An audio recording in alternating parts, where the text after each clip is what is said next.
Hello friends, today we want to tell you interesting information about Aston Martin Valkyrie hypercar. If you haven't subscribed, don't forget to subscribe. Track-only version of Valkyrie preview degrees just 40 will be built, coming at end of 2021 degrees plus. The full story on Aston's road-going hypercar they've only gone and made one.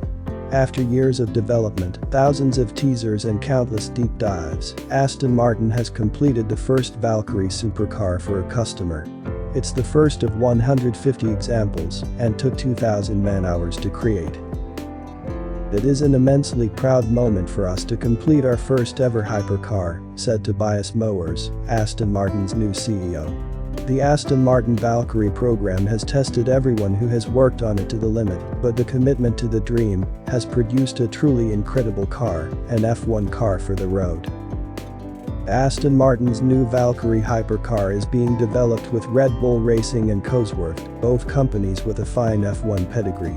Which might explain why it will deliver a massive 1,160 bhp total power output at a heady 10,500 rpm, as well as 664 pounds-feet at 6,000 rpm, according to the specs released in summer 2019.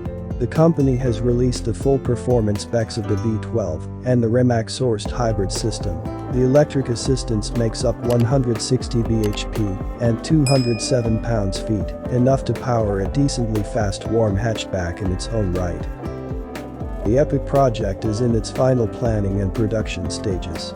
Car visited HQ in spring 2019 and talked with Executive VP and Chief Creative Officer, Marek Reichman. We're approximately 2 years in, as we signed the first paperwork in Melbourne in 2017, said Reichman. The first engines are being mounted to the first hubs that will form part of the crash program, but they'll do a lot of our development testing as well. Engines are providing all of the power we intended, and, in fact, they're actually a little ahead of schedule. The tub is on time, and now it's putting the first full car together. We will have a car that will be running and testing before it goes into crash testing, Reichman added. Engine: 6.5-liter V12 with 65-degree bank maximum power output. 1,000 bhp, 10,500 rpm peak torque output. 546 pounds-feet, 7,000 rp redline. 11,100 rpm, engine weight. 206 kg specific power output. 154 bhp per liter with no turbos. Performance: sub 3.0 sec 0 to 62 miles per hour, 200 miles per hour plus top speed transmission. 7-speed sequential rear-wheel drive. Price: £2.5 million, approx.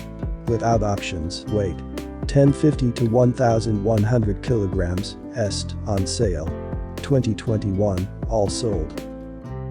At the same time, Aston Martin also revealed an AMR track pack, see below, for those who are currently in the incredibly detailed process of specifying their own Valkyrie.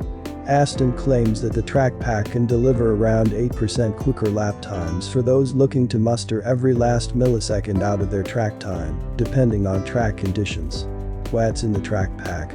Well, there's a new front clamshell and a whole new set of body panels for even better aero, superlight titanium brakes, magnesium wheels with carbon aero discs, and a new suspension setup that includes updated dampers and roll bars, plus a 50mm decrease in ride height.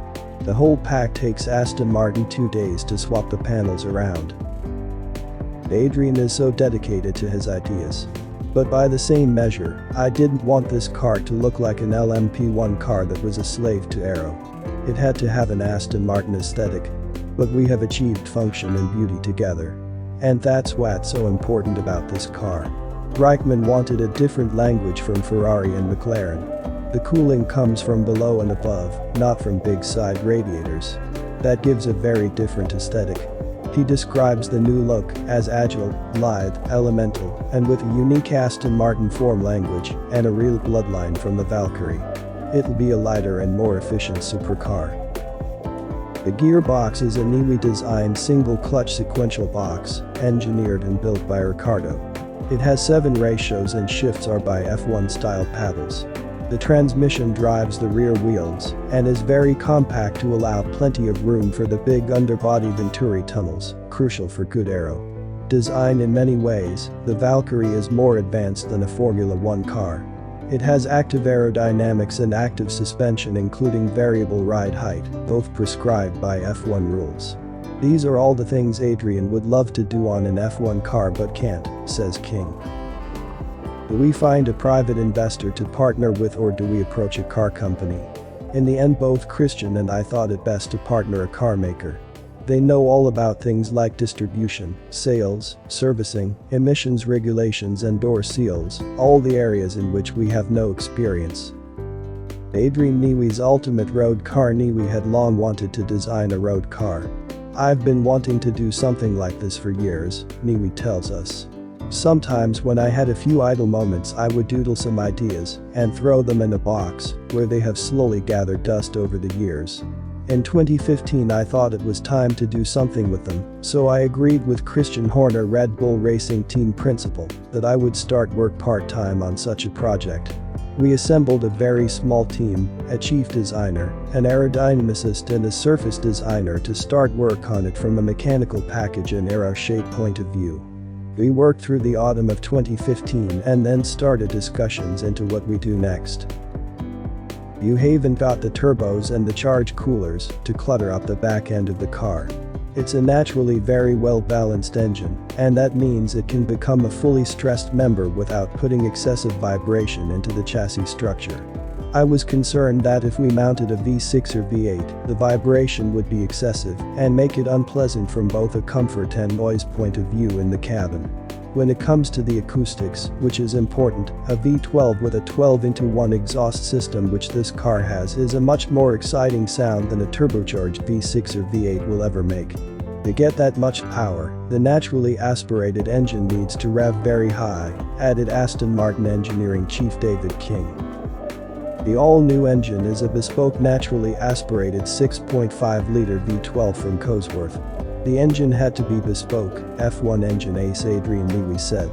We spent a lot of time looking at the obvious alternatives to a normally aspirated V12 or a turbo V6 or V8. We came to the conclusion that, from a technical standpoint, a V12 was the best solution because although the engine itself is heavier, it is actually a much easier package to install.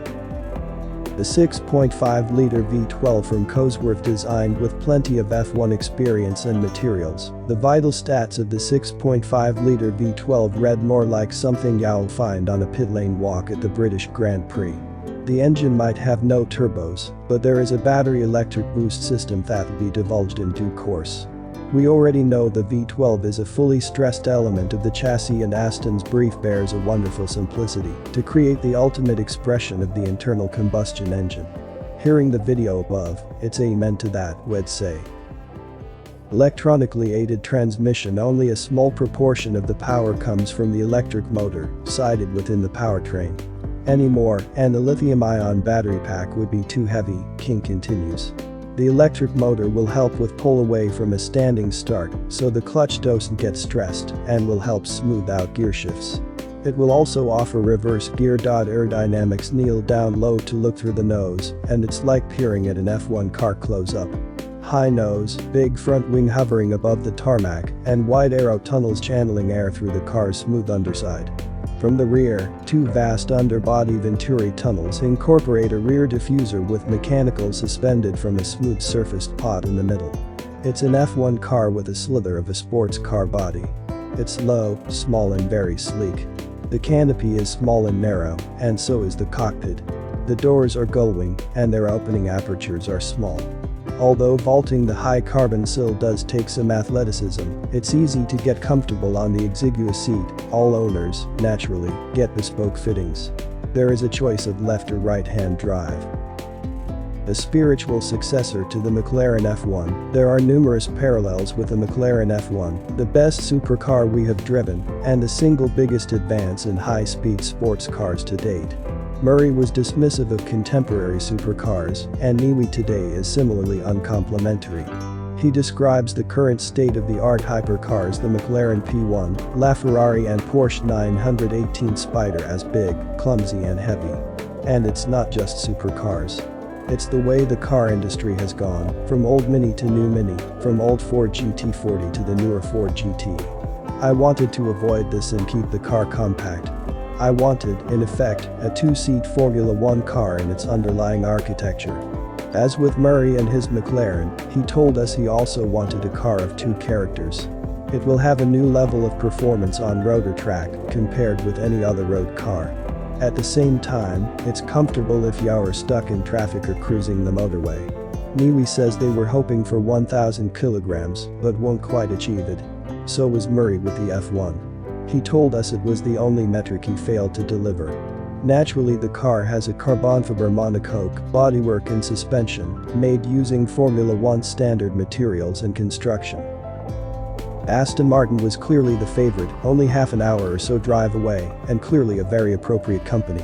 That was an easy choice, and we already knew Andy Palmer, Aston Martin's CEO, which made it a very simple deal.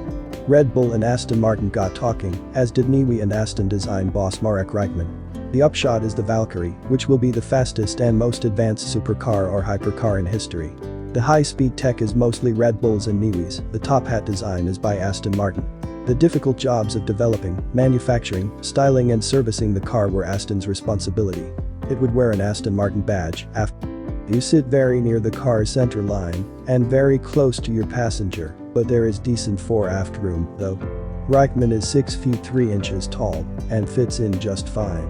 You sit angled 2 degrees inwards. You're aware of the feet-up driving position, necessary as air gushes under your feet to work the underbody aero magic. The vast single wiper lies upright in the middle of the wraparound windscreen. Niwi expects owners to unscrew it the moment they get home. The interior is minimalist, stark and efficient. It has some creature comforts but little decoration. Aircon will be essential. The windows don't open. Aston Martin Valkyrie. Price of the 150 cars to be built at approximately £2.5 million each. King expects about 50% of owners to wrap them in cotton wool and the other half to use their cars regularly, including track days. And that's before you start customizing it yourself, either at an Aston Martin dealer or the brand's Gaydon HQ. Car specs of Valkyrie at Aston Martin HQ as for the buyers. At the 2018 British GP, Red Bull's Christian Horner told us that alongside Daniel Ricciardo, there's quite a few former and existing Red Bull F1 drivers that have signed up. With help from Red Bull. What's less clear is Red Bull's involvement in the project. The I'd hope that the Milton Keynes outfit will prepare the cars for Aston, but nothing's been confirmed yet. Still, we spoke to team principal Christian Horner at last year's British GP, and he was keen on the idea. I think it'd be fantastic to see the Valkyrie racing at Le Mans against a Project One from Mercedes. Ferrari are rumored to be doing a hypercar and maybe Lamborghini, said Horner. To see those brands going against each other would be fantastic if you can find a way or balance of power that works. You've got very different concepts, but I think Jean Tot's vision is to see these fantastic hypercars coming forward to compete against each other. How? Well, the wheelbase is 380mm longer and 96mm wider than a standard Valkyrie, and features a bespoke body kit for slamming the Valkyrie into the tarmac, including a mammoth front splitter that adds another 266mm to the length of the car. The first deliveries of the Valkyrie Amr Pro are expected to start at the end of 2021. Aston says all of them will be left-hand drive, and just 40 will be made. And as for the Nürburgring, it'd certainly be fun to have a go at the record, says Horner. I think with a track version of the Valkyrie, so it's early days yet, but something that has whet everybody's appetite. Amr Pro Aston Martin has confirmed some specs of its track-only version of the Valkyrie hypercar. The Amr Pro version, which was first revealed in its concept stage at the 2018 Geneva Motor Show, will start dominating racing circuits across the world towards the end of 2021. The biggest change is the Valkyrie's naturally aspirated 6.5-liter V12. Aston has ditched a hybrid powertrain for the Amr Pro in pursuit of the lightest weight and fastest lap times, meaning power drops from 1,160 bhp to 1,000 bhp. Still, Aston's confidently set a target for the Amr Pro. A lap of the 8.5-mile Le Mans circuit in 3 meters 20s. Along with the engine tweaks, the Amr Pro features carbon fiber suspension wishbones, a perspex windscreen and aero that exceeds Le Mans hypercar regulations. Valkyrie Amr Pro rear how? Well, the wheelbase is 380mm longer and 96mm wider than a standard Valkyrie, and features a bespoke body kit for slamming the Valkyrie into the tarmac, including a mammoth front splitter that adds another 266mm to the length of the car. The first deliveries of the Valkyrie Amr Pro are expected to start at the end of 2021. Aston says all of them will be left-hand drive, and just 40 will be made. iCar's Road Test Team 37 comments you may also like Aston Valhalla. Specs of production version revealed Aston Martin the 5TH12 Speedster. Prototype hits the road. Aston Martin DBX 707 is most powerful SUV. Aston Martin Vanquish S Ultimate Edition. The lowdown. Aston Martin the 5TH12 Speedster review. No roof, no screen, no limits. Valkyrie Amr Pro gets a public run at the Bahrain GP. Aston Martin returns to F1. Meet the AMR21 Aston Martin 177 new video and cabin photo driving the classics. Aston Martin DB5 review. One-off. Aston Martin Victor blends heritage and cutting edge. Help subscribe. Insurance IDMAP advertise with US contact US privacy and cookie policy. Terms of use. Complaints. Parker's Motoring Magazine subscriptions. Car manufacturers. Best electric cars. Best hybrid cars. Best car buying advice. Privacy settings. 1962 to 2022. Bauer Media Group. Bauer Media Group consists of Bauer Consumer Media Limited, company number 011768085, Bauer Radio Limited, company number 1,394,141, registered office. Media House, Peterborough Business Park, Lynchwood, Peterborough, PE26EAH. Bauer Publishing, company number LP003328, registered office. Academic House, 24 to 28 Oval Road, London, NW17DT. All registered in England and Wales. VAT number 918561701H. Bauer Publishing are authorized and regulated for credit broking by the FCA, Ref No. 845,898. Car Magazine notification. Sign up for all the latest breaking news, new car alerts, and the best electric buying advice. No thanks. Subscribe to watch interesting videos.